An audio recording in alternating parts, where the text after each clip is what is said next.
আসসালামু আলাইকুম। কবুতর প্রেমী ভাই ও বোনেরা, সবাইকে আমার সালাম, আন্তরিক শুভেচ্ছা, ধন্যবাদ। আমার এই কবুতর ক্রস করা মাঝখানে অনেক গ্যাপ ছিল।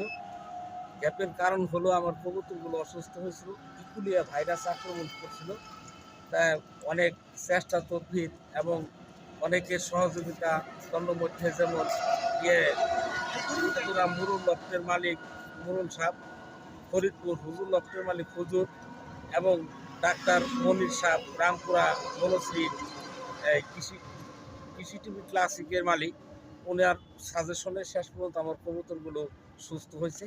আজ অনেকদিন পর আমি আমার কবুতর আবার আমার আরিয়ান্টাল ভ্যালি লফট থেকে এই 30 কিলো দূরে আমাদের মানিকগঞ্জের বেউথা ব্রিজে আইসা ক্রস করার জন্য এই কবুতর নিয়ে আসছি। আপনারা সবাই এই দোয়া করবেন কবুতরগুলো তার গন্তব্যস্থলে সঠিকভাবে পৌঁছাতে পারে। এবং আমার সাথে আছে অ্যাডভোকেট কায়েম হোসেন, আমার জীবন মোহাম্মদ, আমার ক্লাবের এমআরপিএফসি ক্লাবের সাংস্কৃতিক সম্পাদক, রানা আমার ক্লাবের ক্রীড়া সম্পাদক, জীবন আমার ক্লাবের জাভেদ হোসেন ক্লাবের প্রচার সম্পাদক।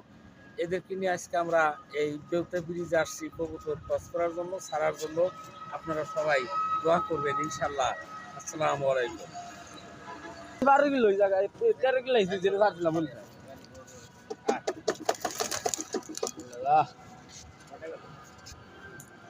গতি গেলা যাও চলে যাও। পরে কি তাই দেখছেন? তুই গেলাম যাইস না আবার।